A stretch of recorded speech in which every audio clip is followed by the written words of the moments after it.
Halo semuanya, perkenalkan nama saya Prio Asitya dengan NPM 2513031019 dan rekan saya Rima Diantisa dengan NPM 2513031034 dan saya Dinda Cahaya dengan NPM 2553031005. Hai semuanya, selamat datang di video pembelajaran hari ini. Senang banget bisa bareng kalian lagi untuk belajar hal yang penting dalam dunia kerja maupun usaha. Betul, hari ini kita bakal belajar tentang etika bisnis, yaitu aturan, prinsip, dan nilai yang membantu sebuah usaha berjalan dengan cara yang benar. Bukan cuma soal untung, tapi juga soal bagaimana memperlakukan orang dengan adil dan bertanggung jawab. dan biar makin gampang dipahami, kita juga bakal bahas beberapa contoh kasus nyata yang sering banget terjadi di dunia bisnis, mulai dari cara promosi, perlakuan karyawan, sampai hal-hal yang kadang dianggap sepele tapi sebenarnya penting. Jadi jangan di skip ya. Yuk langsung aja kita masuk ke materinya dan lihat kenapa etika penting banget dalam menjalankan usaha.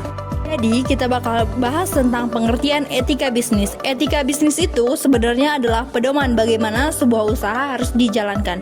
Bukan cuma soal mencari untung, tapi bagaimana kita tetap jujur, adil, dan bertanggung jawab dalam setiap langkah yang kita ambil. Prinsip utamanya adalah tidak merugikan siapapun, baik pelanggan, karyawan, maupun mitra kerja. Nah betul, banyak orang mengira etika cuma formalitas. Padahal justru ini pondasi penting. Kalau sebuah bisnis memegang etika, orang akan merasa lebih aman, lebih percaya, dan akhirnya mau terus bekerja sama. Jadi kepercayaan itulah yang bikin bisnis bisa bertahan dan berkembang dalam jangka panjang. Dan sebaliknya, kalau bisnis mengabaikan etika, ya mungkin mereka bisa dapat untung lebih cepat, tapi biasanya cepat juga jatuhnya. Begitu pelanggan merasa dibohongi atau dirugikan, nama baik hancur dan susah banget buat bangkit lagi. Jadi pada akhirnya etika itu investasi jangka panjang. Intinya etika bisnis bukan penghambat keuntungan, tapi justru pengarah supaya usaha lebih kuat, dipercaya, dan stabil dalam waktu yang lama. Dan selanjutnya yaitu prinsip-prinsip etika bisnis, yaitu ada kejujuran, keadilan, tanggung jawab, menghormati konsumen, dan tidak merugikan pihak lain. Nah, misalnya kalau kita menjual produk, ya harus disampaikan apa adanya. Jangan dilebih-lebihkan cuma supaya cepat laku. Pelanggan berhak tahu kondisi dan kualitas sebenarnya. Kalau kita jujur dari awal, mereka akan merasa dihargai dan kemungkinan besar mau kembali lagi.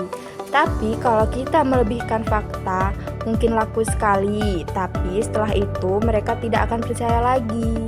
Contohnya manipulasi produk. Misalnya, ada sebuah toko yang sengaja menutupi tanggal kadaluarsa dengan stiker harga. Jadi pelanggan nggak sadar kalau barangnya sebenarnya sudah hampir atau bahkan lewat masa aman konsumsi.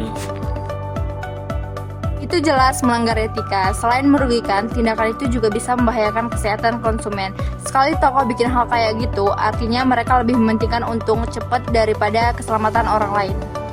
Dan risiko buat bisnisnya besar banget. Kalau ketahuan, mereka bisa kena sanksi, diproses hukum, bahkan ditutup. Belum lagi kepercayaan pelanggan langsung hilang. Orang pasti mikir 2 kali buat beli di situ lagi. Ujung-ujungnya bisnis bisa jatuh dan bangkrut. Contoh kasus yang kedua yaitu promosi yang menyesatkan. Misalnya ada sebuah kafe yang bikin promo besar-besaran, gratis minuman untuk semua orang. Orang pasti langsung tertarik. Tapi pas sampai di kasir baru tahu kalau minumannya gratis asal beli makanan minimal Rp100.000. Nah, ini contoh ke promo yang sebenarnya sah, tapi bisa bikin pelanggan merasa tertipu kalau syaratnya disembunyikan. Nah betul, kalau syarat promosinya nggak dijelaskan dari awal, pelanggan pasti kecewa. Mereka merasa sudah datang dengan ekspektasi tertentu, tapi ternyata beda. Akibatnya, mereka malas balik lagi dan cuma bisa kasih review jelek. Padahal cuma karena informasi sederhana yang nggak disampaikan. Contoh kasus 3, etika terhadap karyawan. Bisnis yang etis itu bukan cuma memikirkan bagaimana memperlakukan konsumen dengan baik, tapi juga bagaimana memperlakukan karyawannya. Karena tanpa karyawan, sebuah usaha nggak akan bisa berjalan. Jadi perhatian ke mereka itu bukan bonus, tetapi kewajiban. Betul, karyawan harus diberi gaji yang layak sesuai tanggung jawabnya, lingkungan kerja yang aman dan sehat, serta jam kerja yang jelas dan tidak melebihi batas aturan. Selain itu, penting juga memberi mereka kesempatan berkembang, misalnya lewat pelatihan atau evaluasi yang adil. Intinya, karyawan harus merasa dihargai sebagai manusia, bukan sekedar alat produksi. Dan efeknya besar banget.